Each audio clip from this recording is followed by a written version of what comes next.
चारों दादा गुरुदेव के चरणों में वंदन। केवल धाम तीर्थ प्रेमिका प्रवर्तनी महोदया परम पूज्य निपुण श्रीनिवासा के चरणों में वंदन। मम जीवन उद्धारिका प्रवचन प्रवीणा परम पूज्य गुरुवर्य श्री के चरणों में वंदन।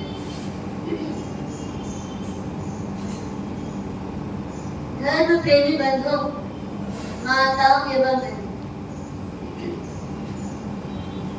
एक बार किसी गांव में गुरु भगवंत का पदार्पण हुआ।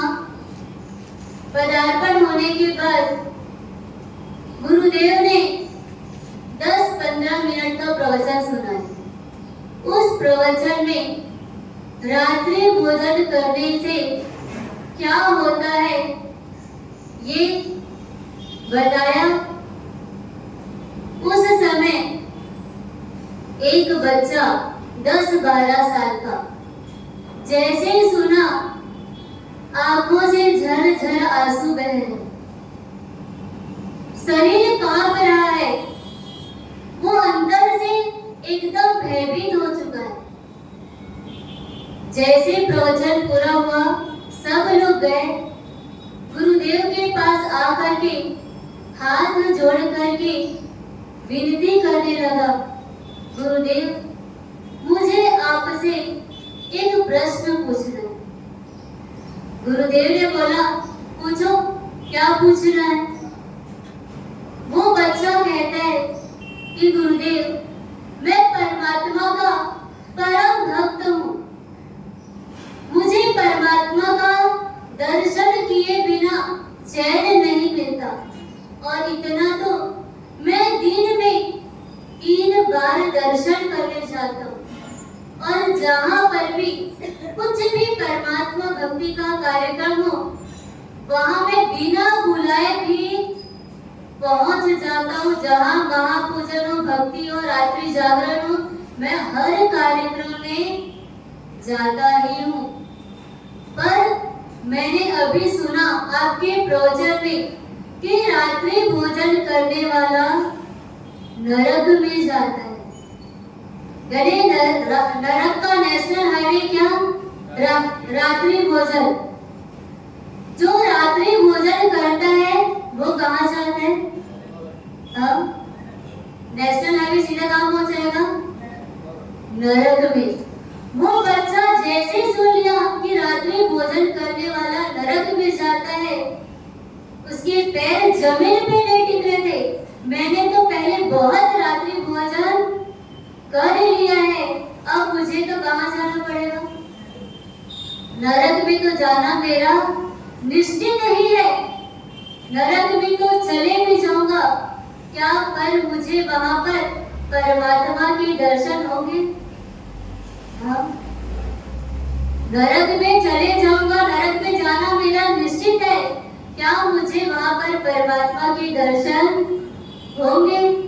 जैसे गुरुदेव ने सुना, गुरुदेव ने विचार में पड़ गए कि 10-12 साल का बच्चा, उसके अंदर इतनी परमात्मा भक्ति, इतनी तड़पन कि मुझे परमात्मा चाहिए, परमात्मा के बिना मेरा कुछ भी नहीं। क्या ऐसी तड़पन हमारे अंदर है? तड़पन परमात्मा से मिलने की? अगर तड़पन हो तो मुख से का भजन निकले बिना नहीं रहेगा। दर्शन दे जो नाथ, दर्शन दे जो नाथ, भक्त तुम्हारा तने पुकारे, दर्शन दे जो नाथ। अगर ऐसी तड़पन हो तो मुख से ये भजन निकले बिना नहीं रहेगा। कहते हैं कि जब जिसको प्यास लगती है ना, प्यास लगी, तेज तड़पन हुई कि अब इसके बिना शरीर टिकने वाला नहीं है, कहीं से भी पानी मिल जाए तो मेरा जीवन बच सकता है। और कोई कह दे कि आप इस दिशा में जाएंगे तो आपको पानी मिल जाएगा, आप क्या करोगे?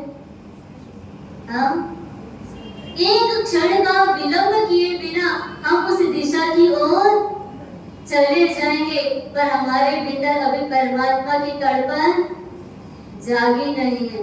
और जब परमात्मा की तड़पन जग जाए, हम उस दिशा की ओर कदम बढ़ा ले, और जैसे ही परमात्मा के दर्शन हो तो मुख से क्या निकलेगा?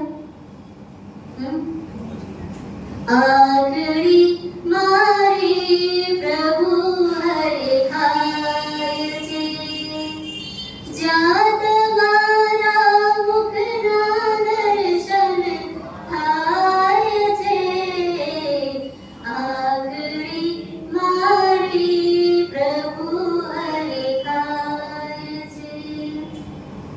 यदि परमात्मा के दर्शन होते ही हमारे दोनों नेत्र पवित्र हो जाते हैं, जैसे आपने मांग ली घर पे कि मुझे ये हीरो का हार चाहिए, ये मुझे आभूषण चाहिए, और ये मुझे इतने हजार की इतने लाख की साड़ी चाहिए, घाघरा चोली चाहिए, और वो आपको मिल जाए तो आपकी आंख कहाँ टिकती है? हाँ, आप क्या सोचते हो?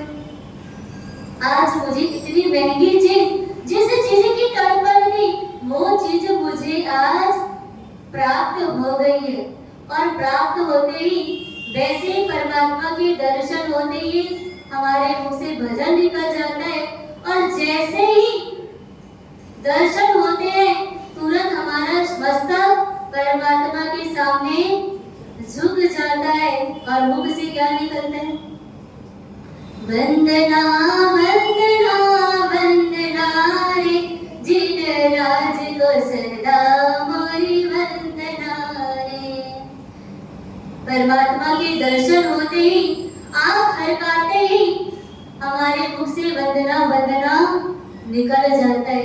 जैसे एक छोटा सा बच्चा गुरु के दर्शन करने के लिए आता है, और उसको पिताजी माताजी बार बार बोलते हैं कि गुरु भगवान को वंदन कर, और वो वंदन नहीं करता है। पर एक छोटा सा टॉफी, एक चॉकलेट दिखा दिया जाए तो क्या होता है? हाँ, फिर किसी को बोलना पड़ता है, अरे परमात्मा गुरुदेव को वंदन कर, पैर पर मस्तक तो रख, धूप लगा, बोलना पड़ता है? नहीं बोलना पड़ता है, वो सहज रूप से वंदन कर लेता है।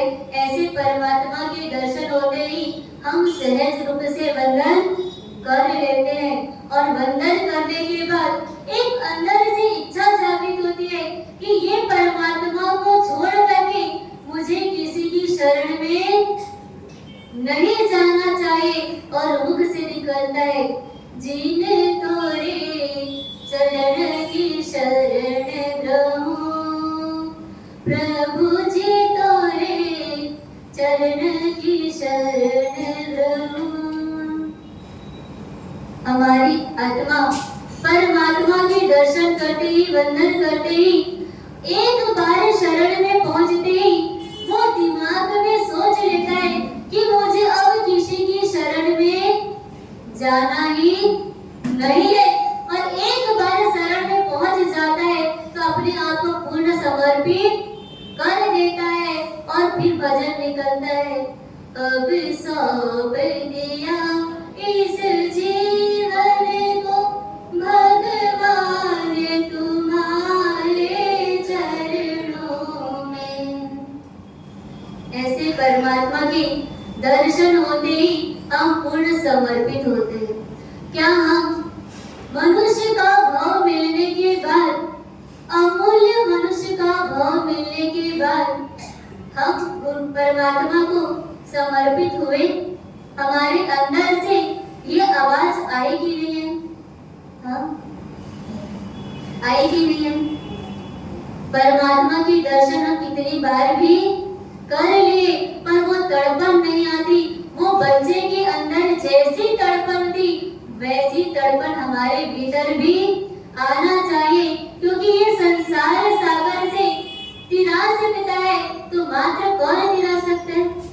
वो परमात्मा ही हमको तिरा सकते हैं। हमको इतना मालूम जरूर होता है कि हमको कहाँ पर बैठना है, कहाँ पर बैठना है, पर किसके पास बैठना है, ये जानकारी, ये विवेक हमारे अंदर नहीं होता है।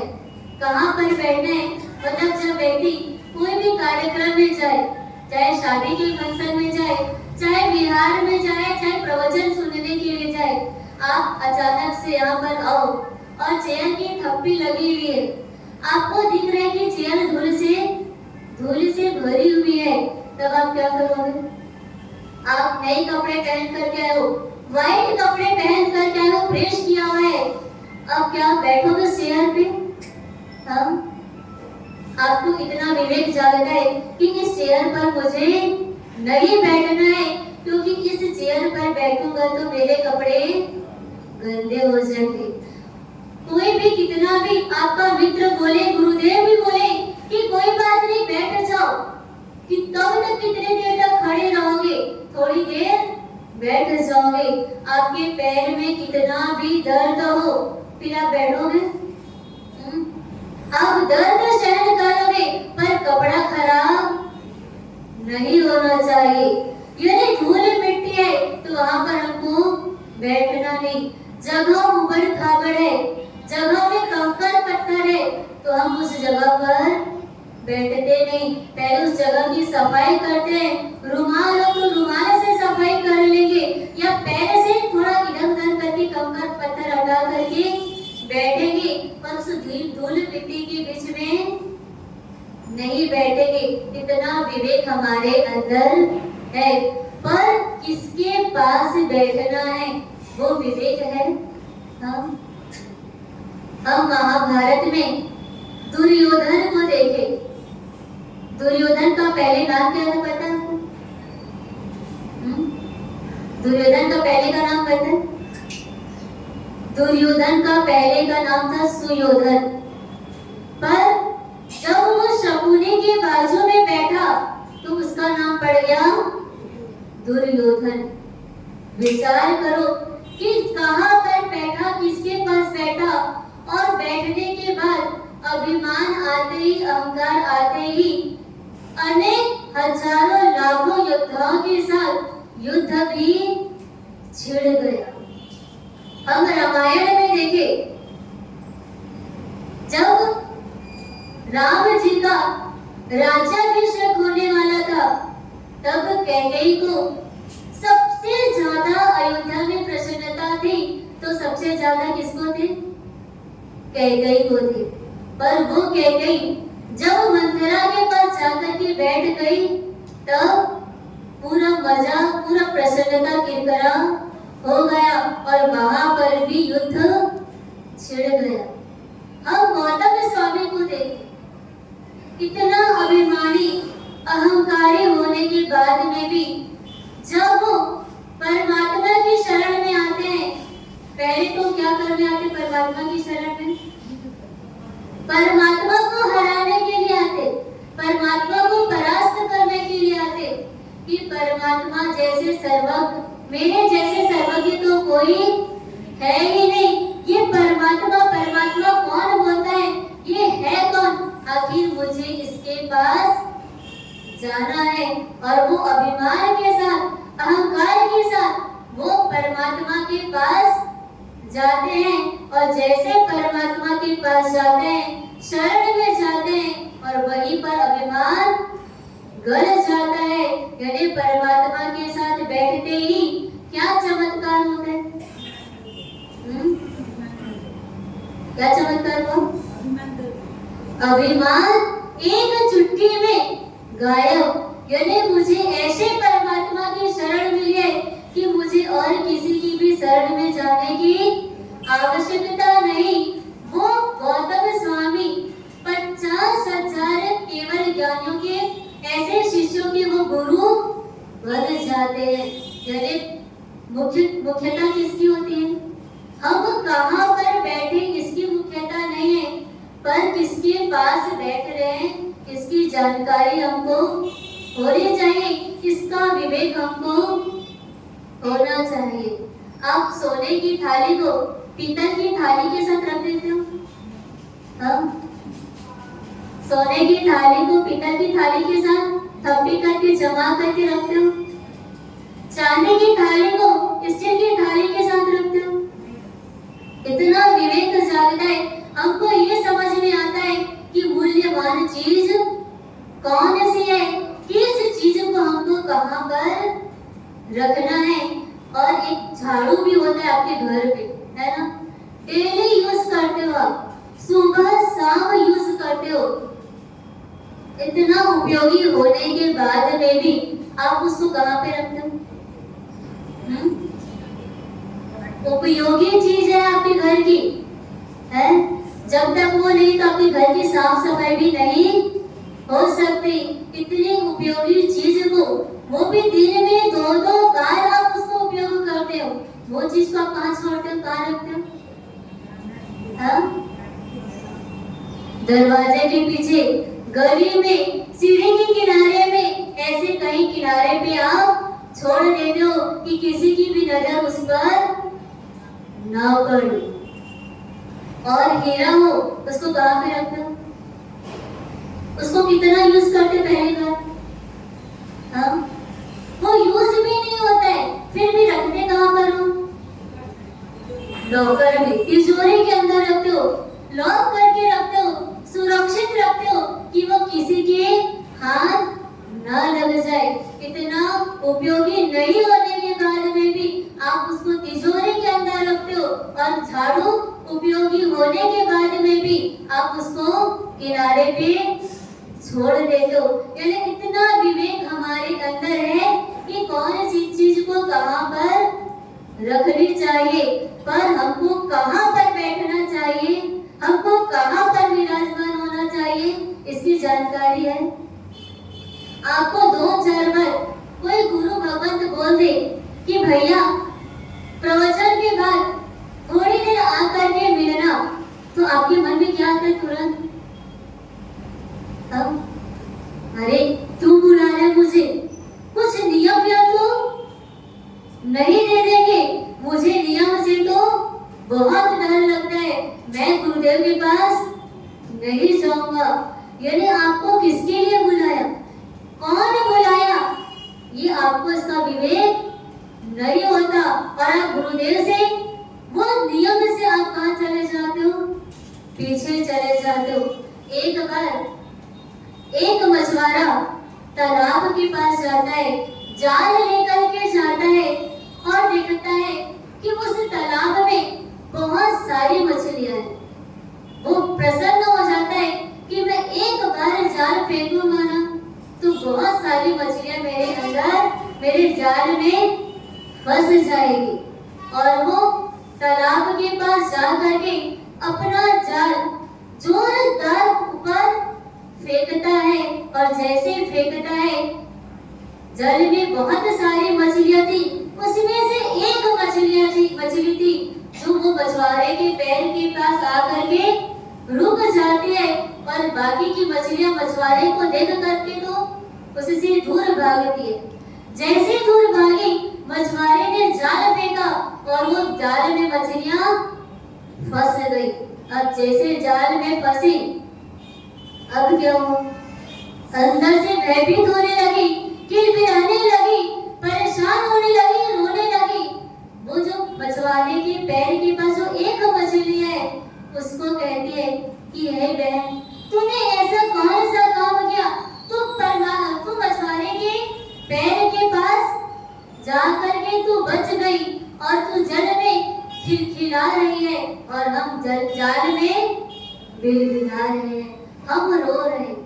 जल में कौन खिलखिला रहे हैं? हम। जो मछुआरे के पैर के पास है, वो जल में रह करके खिलखिला रही है, और बाकी जितनी भी मछलियां हैं, वो जाल में रह करके क्या हो रही है? परेशान हो रही है। वो मछलियां कहती है कि तूने ऐसा कौन सा तरकीब सोचा, तूने ऐसा कौन सा दिमाग लड़ाया कि तू मछुआरे के पैर के पास जा करके बच गई, और हम यहाँ पर आके के फंस गए। अब हमारे पास कोई चारा नहीं, हम कैसे बचे? वो मछली कहती है कि तुम लोगों ने बहुत बड़ी गलती करी। जैसे मछुआरे ने जाल फेंका और तुम मछुआरे के से दूर भागी, इसीलिए जाल में फंस गई। और जैसे मैं मछुआरे को देखी, उसके हाथ में जाल देखी, और मैं उसके पैर के पास आकर के रुक गई, तो मेरी तो जान बच गई। वो मछुआरा और कोई नहीं, कौन है? परमात्मा। परमात्मा आकर के जिन वाणी का जाल बिछाते हैं और जिन वाणी के माध्यम से हमको संसार में न फंसे ऐसे उपाय बताते हैं, पर हम उस परमात्मा की वाणी रूपी जाल से क्या होते हैं? हम दूर भागते हैं। हमको लगता है कि हमको परमात्मा के पास, हमको गुरुदेव के पास तो जाना नहीं, और जो अपने जाल में फंसी मछली है ना, वो कौन है? कौन है? बोलो अपने मुंह से, कौन फंसे जाल में? हम लोग जाल में फंसे। आप लोग कहाँ? तो अब क्या करना चाहिए? अब वो लोग हमारे से, जैसे वो मछलियां जाल में फंसी, अब वो तो बच नहीं सकी ना, ऐसे में हम लोग भी क्या कर रहे हैं? जाल में फंस चुके हैं। अब वो जाल से निकलना भारी काम है, पर जितने लोग नहीं फंसे हैं उनको क्या करना चाहिए? और जितने लोग फंस चुके हैं, ऐसे माता पिताओं को भी आगे अपने बच्चों को संस्कार क्या देना चाहिए? हम तो जाल में फंस चुके हैं, पर तुम्हें तो कम से कम जाल में मत फंसो। ऐसे जाल में अगर फंस गए तो दोबारा आपका इसी धरती पर, इसी भूमि पर बार बार क्या होगा? चारों गतियों में जन्म मरण चलते रहेगा। इसलिए तो परमात्मा की वाणी से भागो मत, परमात्मा की वाणी से डरो मत। एक एक छोटे से छोटे नियम में भी बहुत बड़ी ताकत होती है। एक बार एक व्यक्ति, उसकी आदत शराब पीने की, जब तक वो शराब ना पिए ना, तब तक उसको चैन नहीं मिलता था। उसको अंदर से तड़पन होती थी कि मुझे कहीं से भी शराब मिल जाए, और वो शराब की दुकान जहां पर भी दिखे वो वहां पर जाकर के बैठ जाता था। एक बार गुरुदेव का मिलना हुआ उसे। गुरुदेव ने पूछा, सब बढ़िया चल रहा है ना? उसने बोला, हाँ सब बढ़िया चल रहा है, सब कुछ अच्छा है। पर गुरुदेव को पहले किसी ने बता दिया था कि इसकी शराब पीने की आदत बढ़ती जा रही है। वो दिन में तो कितनी ही बार शराब पी लेते हैं। गुरुदेव ने बोला, छोटा एक नियम ले लो। उसने बोला, उसको समझ में आ गया कि गुरुदेव ने बोला नियम ले लो, पर वो किसका नियम देंगे? मुझे शराब नहीं पीने का, और मुझे शराब के बिना मैं रह नहीं पाऊंगा। मुझको तो शराब चाहिए, मतलब चाहिए। वो बोलता है कि शराब को छोड़ करके आप मुझे जो नियम देंगे ना, वो मैं लेने को तैयार हूँ। पर गुरुदेव ने बोला, कोई बात नहीं, तुम जितनी बार शराब पीते हो ना, उस समय अपने रुमाल में, जब शराब नहीं पीना हो आपको, तब उस रुमाल में गठान लगा दो, और जब पीना हो तो उस गठान को खोल देना। अब जब दिन में आपको जब 50 बार पीना हो, अब 50 बार पियो, इस बात की कोई मनाही नहीं है। पर ये रूल्स आपको ध्यान में रखना है कि जब पीना हो तब क्या करना है? उस गठान को खोलना है, और नहीं पीना हो तो तुरंत लगा देना है। नियम कितना सरल है ना? गुरुदेव भी देखते हैं कि सामने वाला व्यक्ति कैसा है। वो एक झटके में किसी को भी नियम नहीं देते, उसके अनुकूल ही, उस व्यक्ति के अनुसार, उसकी शक्ति के अनुसार गुरुदेव को भी लगता है कि शायद ये नियम पाल सकेगा, उसके हिसाब से वो नियम देते हैं। वो शराबी को लगा कि कितना सरल नियम है, चाहे मैं दिन में 50 बार भी क्यों ना पीऊं, मुझे तो बस शराब पीना है, तब गठान खोलना, नहीं पीना है तो वापस से लगाना है। एक बार उसकी जब शराब पीने का टाइम हुआ और वो गठान खोलने की कोशिश करता है, गठान खोल करके थक जाता है, परेशान हो जाता है, उसके रुमाल का गठान खुलता ही नहीं। अब जिसको जिस चीज का नशा हो वो चीज ना मिले तो, जिसको चाय पीने की नशा हो और समय पर चाय नहीं मिले तो क्या होता है? हाँ, तभी आप लोग बोलते हैं महाराज तपस्या हमसे नहीं होती, क्योंकि किस चीज की नशा है? चाय की नशा है। हमको दिन में 2 बार टाइम टू टाइम चाय चाहिए, मतलब चाहिए, इसके बिना हम नहीं रह सकते। नहीं पिए तो सिर चढ़ जाता है, बेचैनी होती है, हाथ पैर दुखना चालू हो जाता है। वैसे वो शराबी का टाइम हुआ शराब पीने का, अब वो गठान खुले नहीं, वो बेचारा परेशान हो जाता है। सब परिवार एकत्रित हो जाते हैं, वो जैसे मछली तड़पते हैं बिना पानी के, वैसे वो तड़पने लग जाते हैं। सब परिवार वाले एकत्रित होते, कहते कि एक बार तो पी ले, बाद में गठान खुल जाएगा। वो व्यक्ति नियम का इतना पक्का कि चाहे मेरे प्राण भी क्यों ना निकल जाए, मैं ये जब तक गठान नहीं खुलेगा तब तक मुंह में शराब नहीं डालूंगा। उस शराबी की जगह हम हो तो क्या करेंगे? कोई बोले अरे पी ले तो कुछ नहीं होता, तेरा नियम थोड़ी है। अभी तूने तो 5 दिन महीने में 5 दिन जमीन का छुट रखा है ना, तो चला धूप करके आ जाते। और आपको लगता है कि दोस्त बार बार फोर्स कर रहा है तो क्या करोगे? बार बार बोल रहे, बेचारा परेशान हो रहा है और मेरा तो छूट नहीं रखा हुआ है, अभी तो पूरे 5 दिन भी नहीं हुए हैं, तो मैं क्या करूं? उसकी बात भी रख लूं, उसका मान भी रख लूं, ये सोच करके हम क्या कर लेते हैं? कई बार ऐसे छूट रखा है तो नियम तो बदल जाता है। कई बार जब व्यक्ति बहुत बार फोर्स करता है तो हम नियम की तरफ ध्यान भी नहीं देते और नियम तोड़ने में हमको अंदर से कोई दर्द भी नहीं होता। और कई बार क्या बोलते हैं महाराज साहब, इसीलिए तो हम लोग नियम नहीं लेते। जब नियम लेते हैं ना तब क्या होता है? जब तक नियम नहीं लेते तब तक फल जाता है, पर जैसे नियम लेते तब क्या होता है? हाँ, ऐसा होता है कभी? हाँ, नियम लेते हैं तो टूट जाते हैं। जब आप गाड़ी चलाओ, हाईवे पर गाड़ी चलाओ, 4 लेन हो, उस समय आप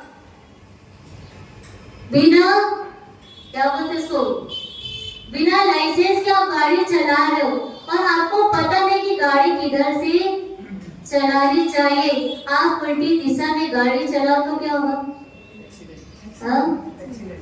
एक्सीडेंट होगा।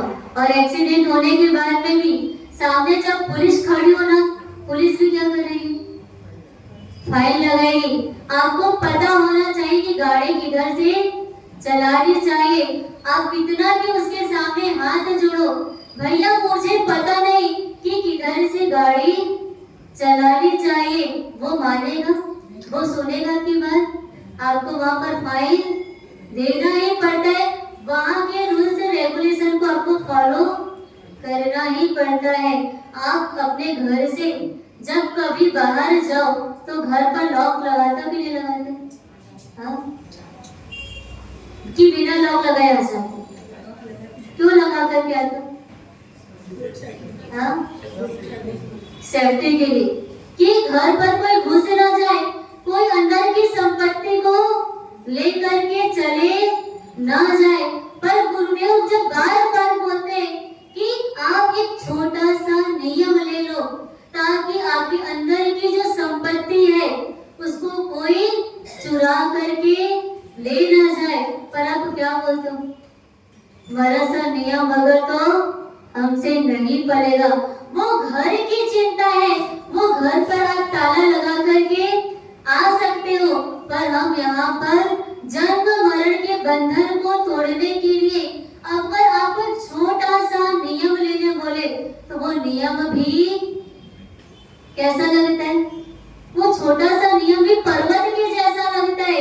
वो हमको लगता है कि हम ये नियम नहीं पाल पाएंगे। पर ज्ञानी भगवत कहते हैं कि आप जब सुबह से उठते हो और रात सोते तक आप कितना पाप करते हो पता है? मेरू पर्वत के जितना आपका पाप की श्रृंखला चलते रहती है। पर छोटा सा नियम ले लो कि आज मैं दिन भर ये नियम पालन करूंगा, ये चीजों का त्याग करूंगा, उससे वो छोटा सा नियम भी मेरू पर्वत जितने पाप को कहां तक ला करके रख देते हैं। सरसों के दाने के जितना, राई के दाने के जितना वो पाप आपका हो जाता है, इतना छोटा सा हो जाता है बेचारे। यानी जिन शासन में आप पूर्ण रूप से पाप को छोड़ नहीं सकते, इसीलिए परमात्मा ने भी सोचा कि हमारे जिन शासन के जो श्रावक श्राविका है, हम उनको किस प्रकार से नियम दे सकते हैं। तो श्रावकों के लिए 12 व्रत रखा गया और साधु साध्वी के लिए कितने व्रत होते हैं? वो व्रत भी नहीं, क्या होते हैं? महाव्रत होते हैं। और सिर्फ होते कितने? 5 ही। और आपके कितने होते हैं? 12। सोचो साधु के कितने काम है? 5 ही। और आपके श्रावक श्राविका के कितने? 12। आपको लगता है कि महाराज इतना 12 नियम कौन पाले? सीधा 5 नियम पालो और काम। कई बार बोलते ना हमारे साथ, आप बोलते कि महीने में जब 25 दिन का त्याग दिया जाए, अब इतना हिसाब किताब कौन रखेगा? अब इसे नियम नहीं लो ना तो चल जाएगा। आप नियम से भी दूर भागते हो, तो नियम से दूर भागने के लिए आपके लिए ऑप्शन है कि आपको ज्यादा नियम पसंद नहीं है, 12 नियम पसंद ना हो तो कितना नियम ले लो? हाँ, 5 महाव्रत। एक बार 5 बार 12 लेने की बजाय आप क्या करो? 5 महाव्रत लो और शुद्ध संयम पाल करके आप इस जन्म मरण से मुक्त हो सकते हो। विचार करो कि परमात्मा ने जिन शासन में हमको कितनी छूट दी है, कितना हमको सरल उपाय बताया कि आप ये उपाय करो तो आप इस बंधन से मुक्त हो सकते हो, आप ये नियम पालन करो तो आप इस बंधन से मुक्त हो सकते हो। पर हमको ये बंधन नहीं लगता। जिस दिन ये संसार बंधन स्वरूप लग जाए, उस दिन एक क्षण भी आपको रहना भारी पड़ेगा इस संसार में। आपको लगेगा कि कब मैं इस संसार से छूटूं। जैसे पिंजरे में एक पक्षी बंद होता है ना, उसको लगता है कि कब मैं इस पिंजरे से बाहर हूँ, और वो प्रयासरत रहता है कि कब मालिक मुझे इस पिंजरे से बाहर निकाले और मैं खुले आसमान में उड़ जाऊं। वैसे हमारे अंदर भी प्यास होनी चाहिए कि कब मैं इस जन्म मरण के बंधन से पार हूं। और जिस दिन ऐसी तड़पन जगेगी, उस दिन हम परमात्मा की शरण में गए बिना नहीं रहेंगे। और परमात्मा की शरण में जाने के बाद परमात्मा की आज्ञा के अनुसार हमारा जीवन चालू हो जाएगा। परमात्मा की आज्ञा का पालन आप कहाँ पर कर सकते हो?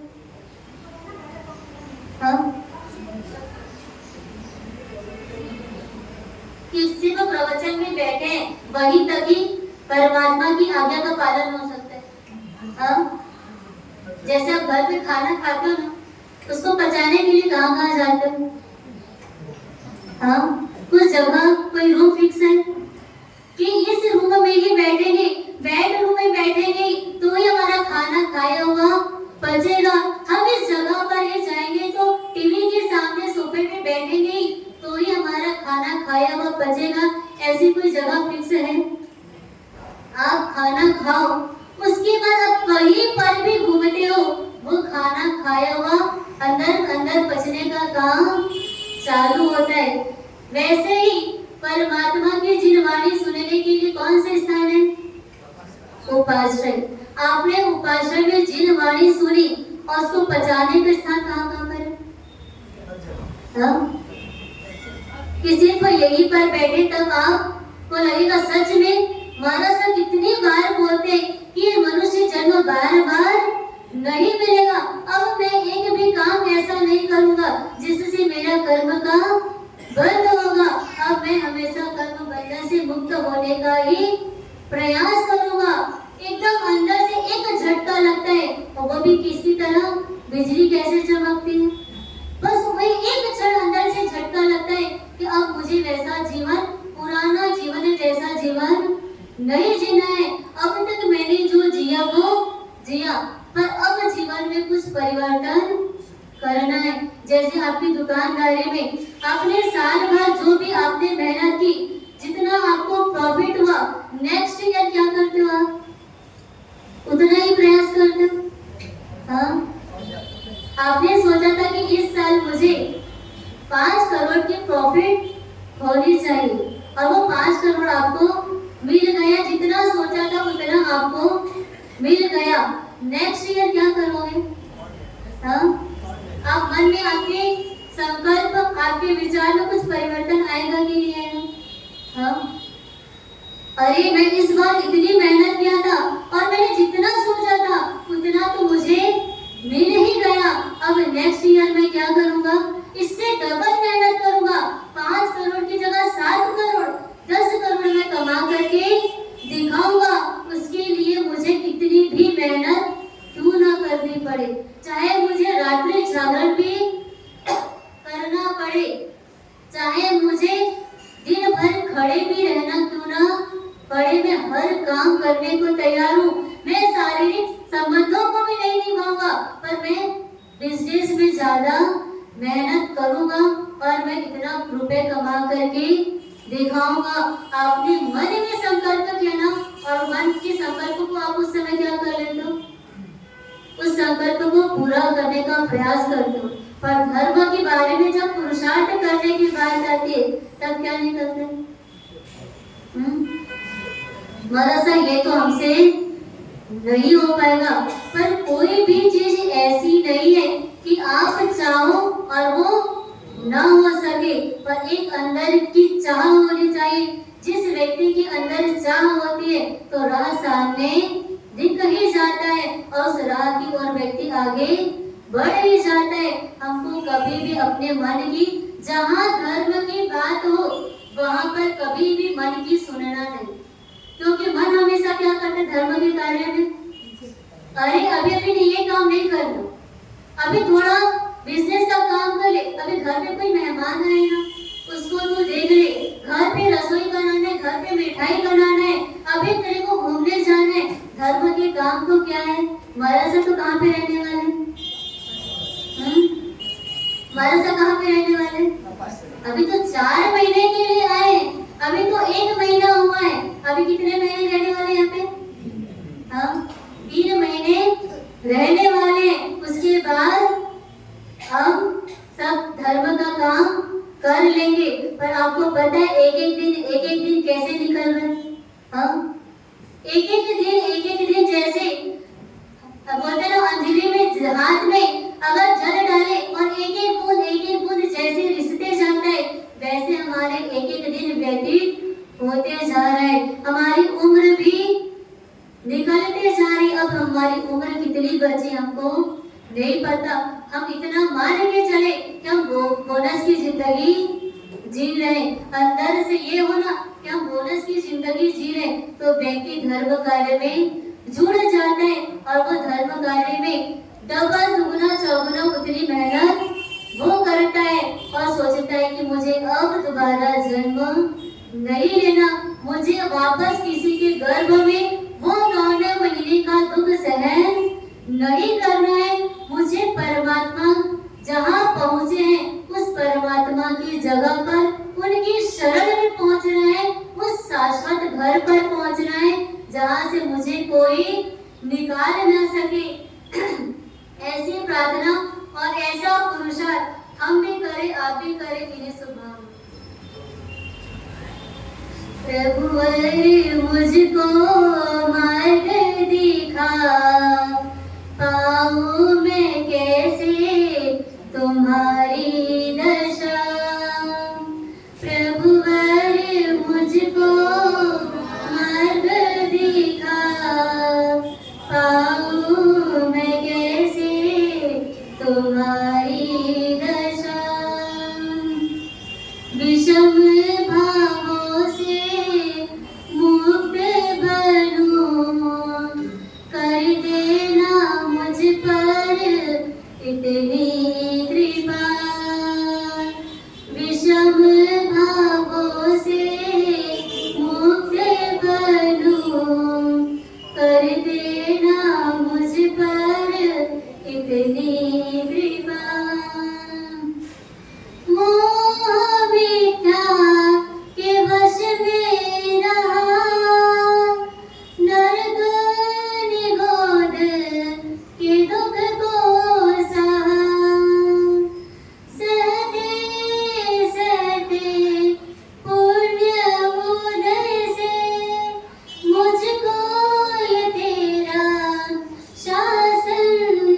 प्रभु मारे